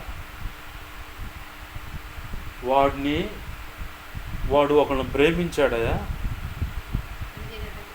ఇక ఆ ప్రేమించిన దాన్ని బట్టి ఆ అమ్మాయిని నేను పెళ్లి చేసుకోవాలి, ఇంకా ఆ అమ్మాయిని తప్పిస్తే ఇక నేను ఆ అమ్మాయిని తప్ప ఇంక వేరే వాళ్ళని పెళ్లి చేసుకోను. ఒకవేళ ఆ అమ్మాయి పెళ్లి చేసుకుంటే పోతే పని, నన్ను మోసం చేసిపోయింది అనుకుంటాను, ఇంకొకళ్ళకి నా జీవితాన్ని పంచుకొని అని చెప్పని ఆయన అంతే ఉండిపోయాడు. కరెక్ట్గా వీళ్ళు ఎవరుండే స్థానం దాకా ఉంది గడ్డం. తర్వాత నేను చాలా మందిని అడిగా, వాళ్ళు చతురు పట్టిస్తున్నారు, అది వాస్తవమేనని అడిగితే తర్వాత చెప్పారు వాస్తవమేనా. నిండు జీవితాన్ని ఒక ఆడపిల్ల విషయంలో ఆ వ్యక్తిని అక్కడ బ్రేక్ చేసి ఆపేశాడు. ఇదొక సాక్ష్యం. అయితే అమ్మ లేబర్ ఆఫీస్ దగ్గర కూర్చొని లేబర్ కార్డు రాస్తుంది. ఆ లేబర్ కార్డు రాసే కాడ కూర్చుంటే ఒక వ్యక్తి వస్తాడు. వాళ్ళకి ఇప్పుడు నేను ముందు గడ్డం మీద దాకా పెరిగిందని చెప్పానే, ఆయన వయసు ఇంచుమించు 55 పైచిరితే. అయినా ఆ అమ్మాయి నాకు హ్యాండ్ ఇచ్చి వెళ్ళిపోయినా సరే నేను ఇంకొకరికి నా జీవితాన్ని పంచుకోనని చెప్పని ఆ గడ్డం అంతే ఉంది, ఆ మనిషి అంతే ఉంది. ఇంకొక ఆయన 50-45 మధ్యలో ఉంటుంది వయసు. ఆమె అంతే ఆడుందంట, ఈయన అంతే ఏడుండు. ఆమెను చూడటానికి కేవలం సాంబ్రాణి కడ్డి ప్యాకెట్లు,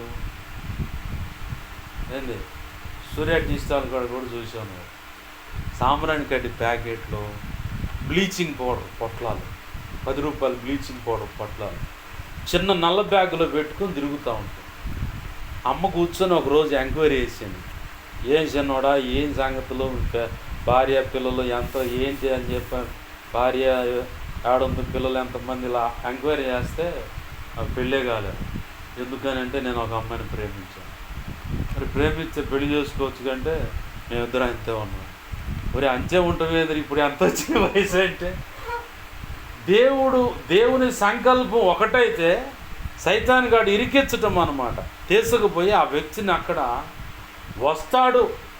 వస్తుంది అని చెప్పని ఇక దేవుని ప్రణాళిక బ్రేక్ అయిపోయేలాగా కొన్ని ఇరుకులు అవతల వ్యక్తుల్లో, అవతల కుటుంబీకులను బట్టి, యువతల కుటుంబీకులను బట్టి, ఏదో ఒక కారణాన్ని బట్టి ఆ ఇరుకులోనే వాళ్ళు ఆగిపోయి దేవుడు అనుకున్న ఆ ఉన్నత మెట్టు ఎక్కకుండా బ్రేక్ చేసేస్తారు.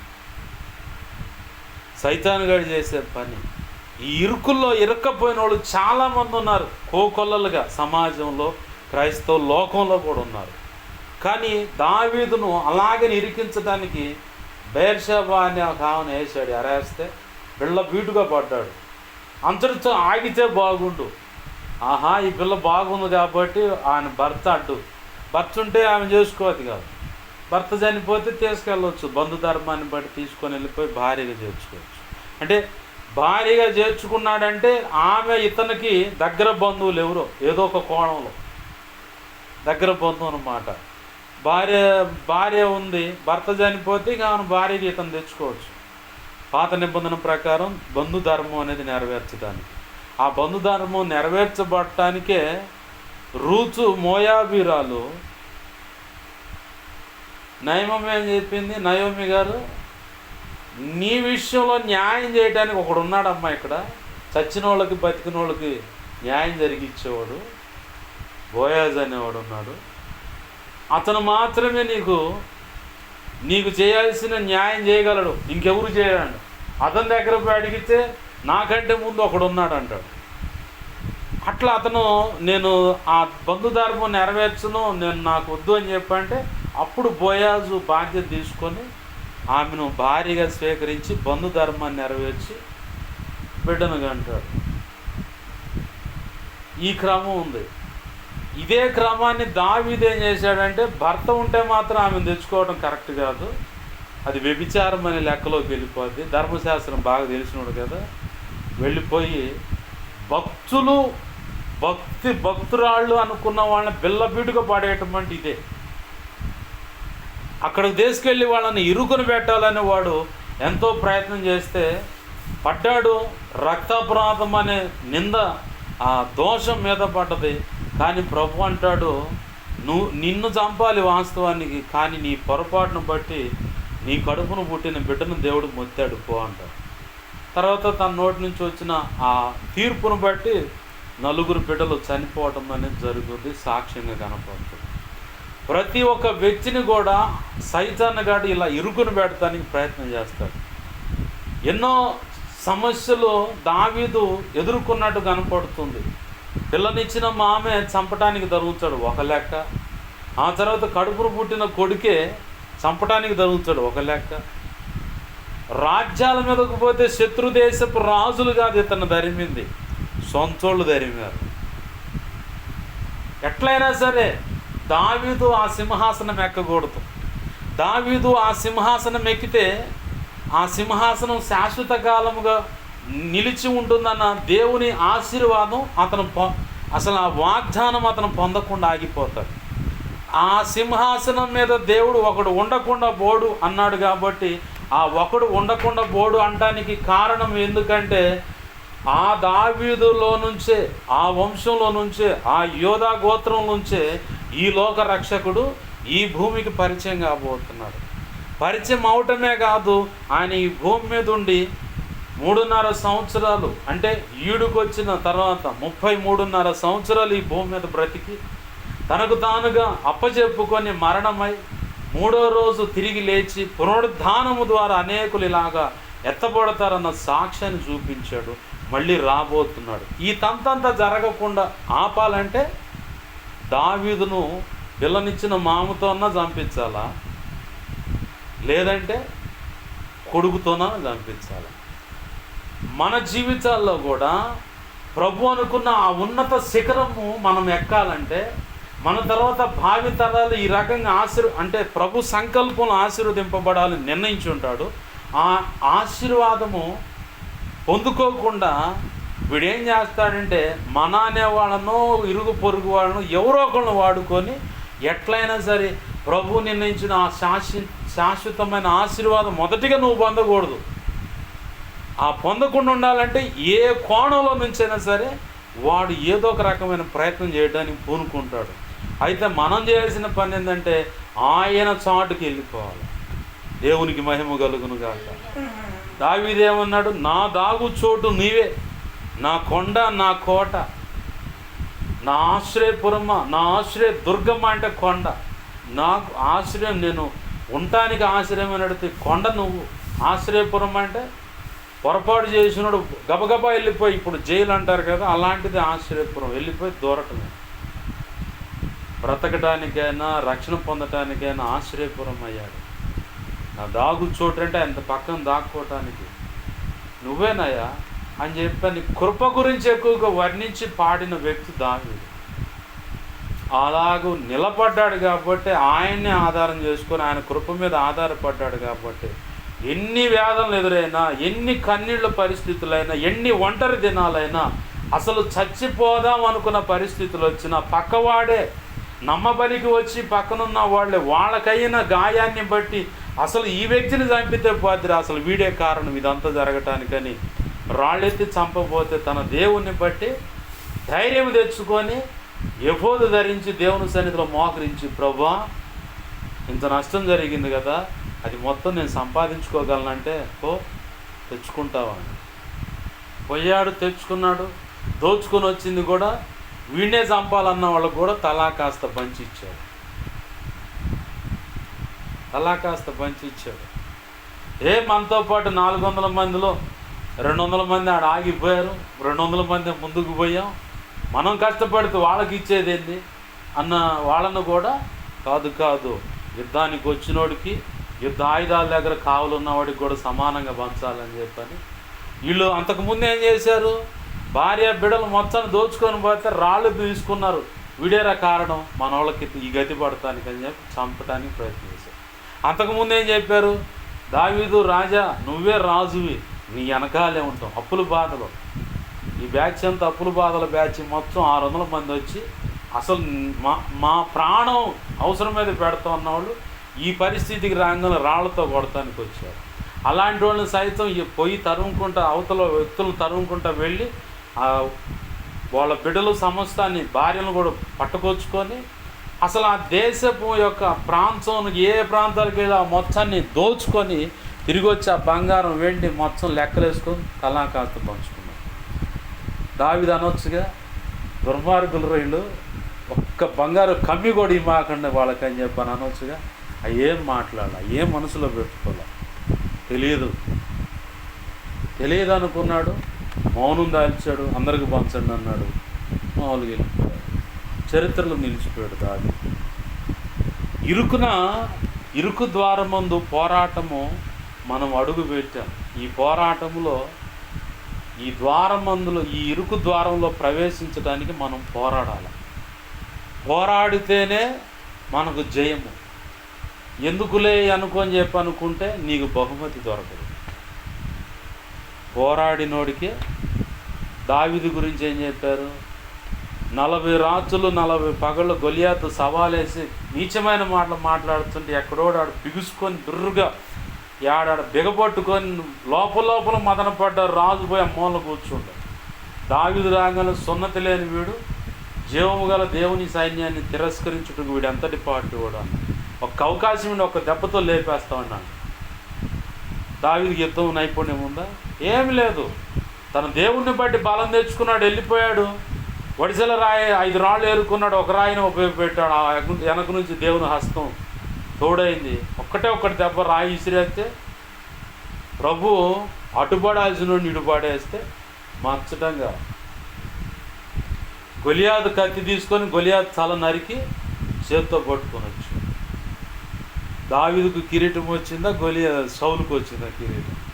సౌలు 1000 కొలదను, దావీదు 10,000 కొలదను శత్రువును సంహరించడానికి జయజయలు పాడితే దావీదుకు రాని తెప్పలన్నీ వచ్చినా కానీ నా ప్రభుమే వదిలిపెట్టలేదు.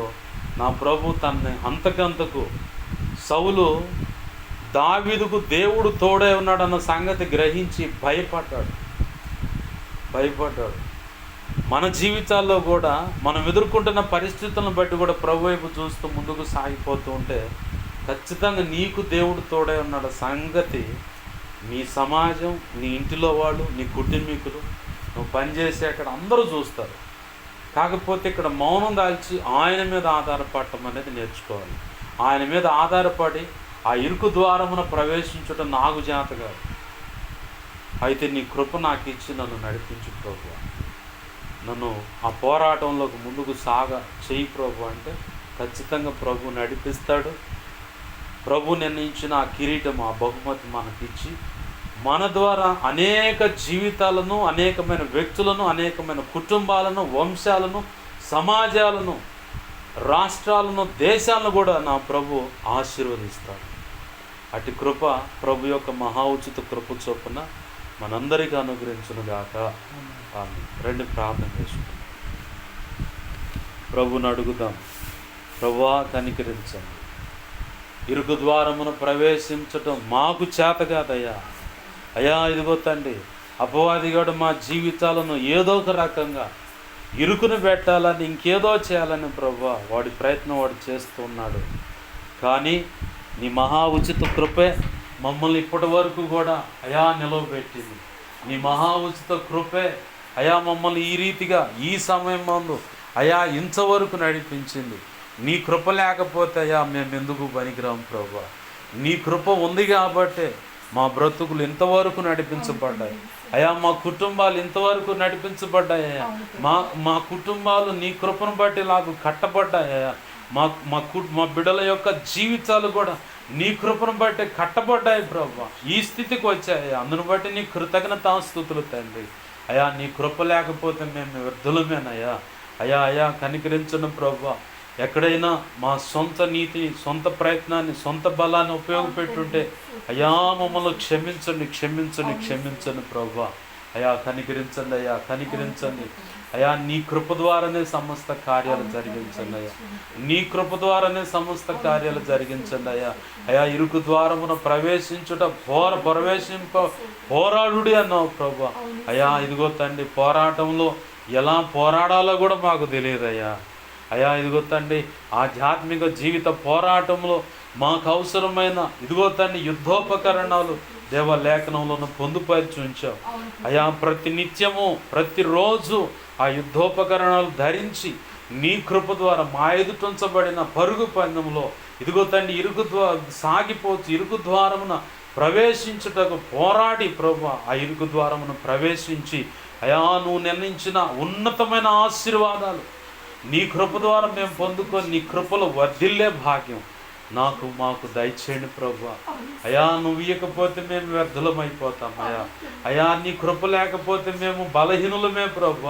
ఇదిగో తండ్రి పౌలు గారితో అన్నావు ప్రభు, ముమ్మారు అయ్యా ఇదిగో నా బలహీనతను బట్టి ఇలా పెడుతున్నానని చెప్పంటే దాని గురించి అడగమాక, నా కృప నీకు చాలు అన్నావు ప్రభు.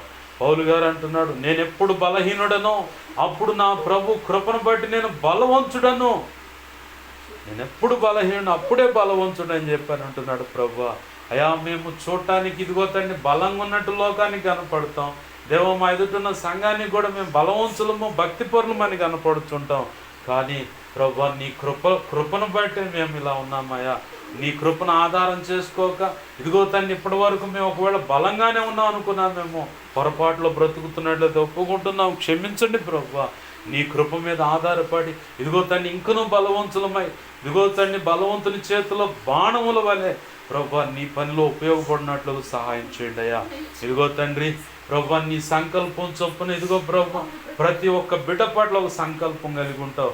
దావీదు జీవితంలో ఇదిగో తండ్రి బెర్షెబా అనే ఒక స్త్రీని వాడాడు ప్రభువాడు అయ్యా. ఇదిగో తండ్రి సొంత పిల్లనిచ్చిన మామనే వాడాడయ్యా, సొంత కొడుకును వాడాడు ప్రభు.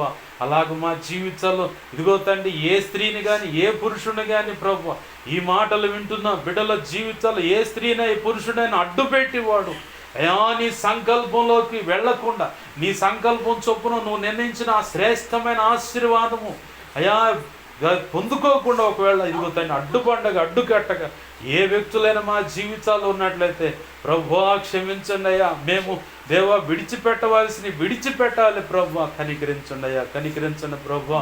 ఆనాడు ఇదిగో తండ్రి దావీదు ఆ బెర్షెబా విషయంలో పొరపాటు అడుగు వేశాడు, ప్రాణ నష్టం జరిగిపోయింది అయ్యా.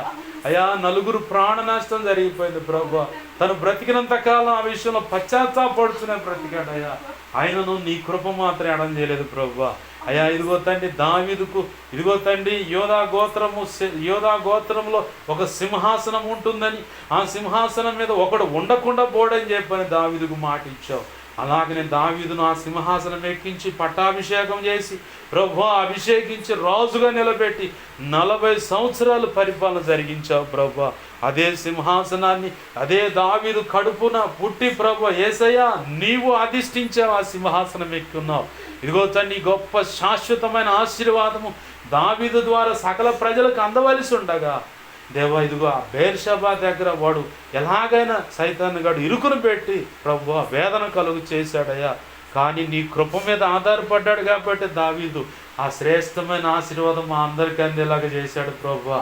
అయ్యా ఈ దినాల్లో దేవా ఈ మాటలు వింటున్న మా జీవితాల్లో ఇదిగో తండ్రి ఒకవేళ ఇదిగో తండ్రి నువ్వు నిర్ణయించిన ఉన్నతమైన ఆ సింహాసనం అధిష్ఠించకుండా నీవు నిర్ణయించిన ఉన్నతమైన ఆ అభిషేకము ఇదిగో తండ్రి ఆ రాజుగా ఇదిగో తండ్రి రాజులైన యాజక సమూహంగా మేము సిద్ధపడకుండా ఇదిగో తండ్రి మా తద్వారా ఇదిగో తండ్రి మా తదనంతరం మేము ఎంతమందికి ఆశీర్వాదకరంగా ఉండాలి, ఎన్ని జీవితాలు వెలిగించాలో, ఎన్ని కుటుంబాలు కట్టాలో, ఎంతమందిని ప్రభు నీతో అంటు కట్టాలో, ఎంతమంది నీ సేవకులకు సిద్ధపరచాలో, ఎంత నీ ప్రణాళిక ఉన్నదో అది నెరవేర్చబడకుండా మా జీవితాలు ఎవరు అడ్డుబండగా ఉంచాడో ప్రభు సైతాన్ గాడు అయ్యా ఏ బలహీనత అడ్డుగా ఉందో, ఏ ఇరుకు ఇబ్బంది ఉందో, ఏ ఆర్థిక ఇబ్బంది ఉందో, దేవా ఏ సమస్యలు అడ్డుగా ఉందో ప్రభువా నీ కృప చేత యేసు నామములో అవి తొలగిపోవును గాక, మార్గము సరళపరచబడును గాక. నువ్వు సెలవిచ్చావు ప్రభువా, పర్వతము తొలగిపోయినను మెట్టలు చచ్చడిలేను, నా కృప నిన్ను విడిచిపోదన్నావు ప్రభువా. ఇదిగో నీకు ముందుగా వెళ్ళొచ్చు, మెట్టగా ఉన్న స్థలమును సరళపరచదను, చదునుగా చేసేదను, శ్రేష్టమైన మార్గంగా మార్చేదనన్న, ఇత్తడి తలుపులను ఇనుప గడియలను పగలగొడతానన్నావు ప్రభువా. అట్టి వాగ్దానం దేవా మా పట్ల, ఈ బిడల పట్ల యేసునామములో నెరవేర్చబడును గాక. మార్గం సరళపరచను ప్రభు. మీరు సెలవిచ్చారా, ఇదిగో నీ ఎదుట తలుపు తెరచి ఉంచి ఉన్నాను, అది ఎవ్వడూ మూయడన్నాం ప్రభు. ఆ వాగ్దానం మా పట్ల నెరవేర్చండి అయ్యా.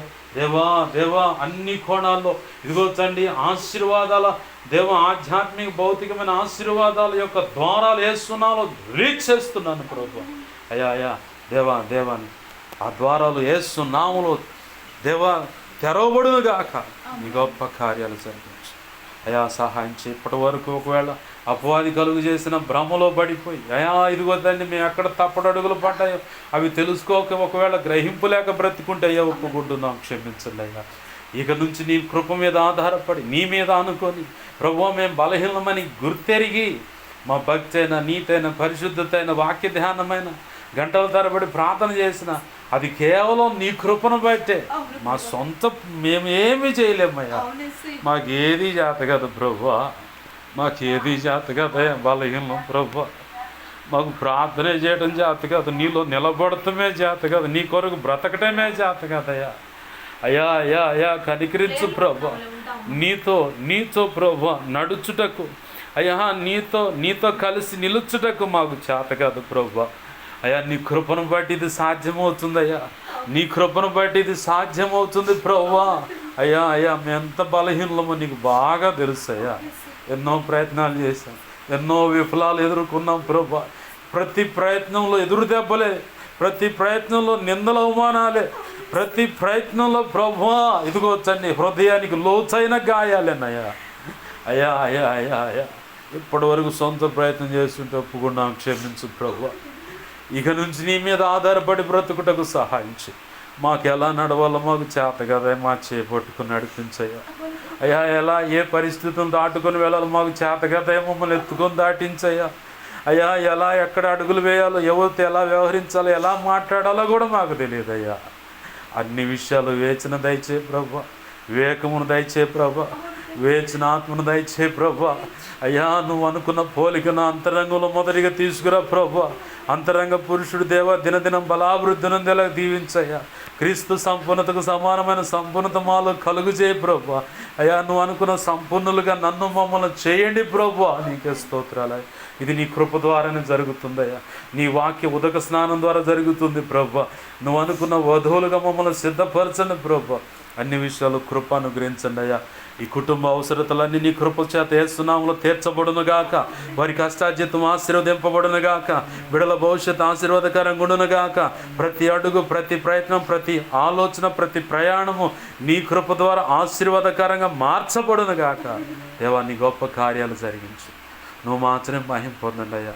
లేఖనం ద్వారా మాతో మీరు మాట్లాడుతున్నందుకు నీ కృతజ్ఞతాస్తుతులు అయ్యా. నీ చిత్తం సంపూర్ణంగా మా పట్ల నెరవేర్చు. నువ్వు మాత్రమే మహిమ పొందమని ఈ వాక్యాన్ని హెచ్చించుకుంటూ నీ నామాన్ని ఘనపరుచుకుంటూ ప్రభువా మాకు మా మీద కలవనిదల దర్శన స్వప్నాలు చూపించబడ్డ సమస్త కీడు శోధన ఈ అటు ప్రభావం ఏదన్నా వేస్తున్నామో బంధిస్తున్నాం, లయపరుస్తున్నాం తండ్రి. బంధించి లయపరిచిన నీ కృతజ్ఞతాస్తుతులు అయ్యా. మాకు మా మీద ఇంకెవరికైనా కళ నిద్ర దర్శనం స్వప్నాలు చూపించబడ్డ సమస్త మంచి కళ్ళు, మంచి దర్శనం, మంచి స్వప్న నిద్రలో చూసి సమస్త మంచి యేసు నామములో నీ చిత్త ప్రకారం త్వరగా అవి నెరవేర్చబడును గాక, జరుగును గాక ప్రభా. నీ గొప్ప కార్యాలు జరిగించు. నువ్వు మాత్రమే మహిమ పొందమని బిడల ప్రతి అవసరత నీ కృప చేత తీర్చమని, మా కోసం ప్రార్థించమన్న ప్రతి ఒక్కరి అవసరత నీ కృప చేత తీర్చబడును గాక.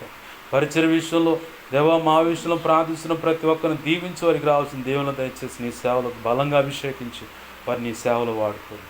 అన్ని విషయాలు కృప అనుగ్రహించమని, పరిచయ విషయంలో అవసరతలకు నీ కృప ద్వారా తీర్చమని, నీవే తోడు నడిపించిన మాత్రమే మహిమ పొందమని మా ప్రియుడును మా రక్షకుడైన యేసే ఉన్నతనంతో శక్తిగల నామమున అడిగి వేడుకొని ప్రార్థన సమస్తం పొందుకొని నీ కృపాహస్తాలకి నన్ను మమ్మను 2 తిమోతి 1:12 ప్రకారం నీ లేఖనం ప్రకారం నీ కృపాహస్తాలు నన్ను మమ్మల్ని అప్పచెప్పుకుని నేను మహింపరుచుకుంటున్నాం మా తండ్రి. ఆమేన్. ఇప్పుడు మన తండ్రి అయిన దేవుని ప్రేమయు ఆయన ప్రియకుమారుడైన యేసుక్రీస్తు వారి కృపయు పరిశుద్ధాత్మ దేవుని అన్యోన్య సహాయ సహవాసము సమకూడిన ఈ ప్రార్థనలో ఏకీభవిస్తున్న ప్రతి ఒక్కరి అలాగనే సార్వత్రిక సంఘంలో ఉన్న సకల పరిశుద్ధులలో ప్రభువే తోడై ఉండి నిత్యత్వము చేరు పర్యాయం సదాకాలము తోడై ఉండి ప్రభు నిర్ణయించిన ఆ ఉన్నతమైన ఆ సింహాసనం అధిష్ఠించి దేవుడు నిర్ణయించిన అభిషేకము ఆశీర్వాదం పొంది అనేకులకు అనేక వ్యక్తులకు అనేక జీవితాలను కట్టేవారిగా ఆశీర్వాదకరంగా మనం ఉండేలాగా అలాగనే అనేక కుటుంబాలను కట్టి అనేక సమాజాలకు అనేక రాష్ట్రాలకు దేశాలకే మనము ప్రపంచానికి ఆశీర్వాదకరంగా ఉండేలాగా ప్రభు చేసి ఆ ఆశీర్వాదం అందరూ అనుభవించేలా చేసి ఆయన మాత్రమే మహిమ పొందునుగాక. ఆమె యేసు రక్తమునకే ప్రవేశు రక్తమునకే ప్రవేశునామను సంపూర్ణమైన విజయం కలుగునుగాక. ఆమె అపవాది వాడి తోతల చీకటి అంధకార శక్తులు మంత్ర ప్రయోగాలు ఎంత ప్రమాదకరమైన సరే వాటన్నిటికీ అనంతనాశనం సర్వనాశనం నిత్యనాశనం కలుగునుగాక. ఆమె యేసు రక్తమునకే జయము జయము జయము. ఆమె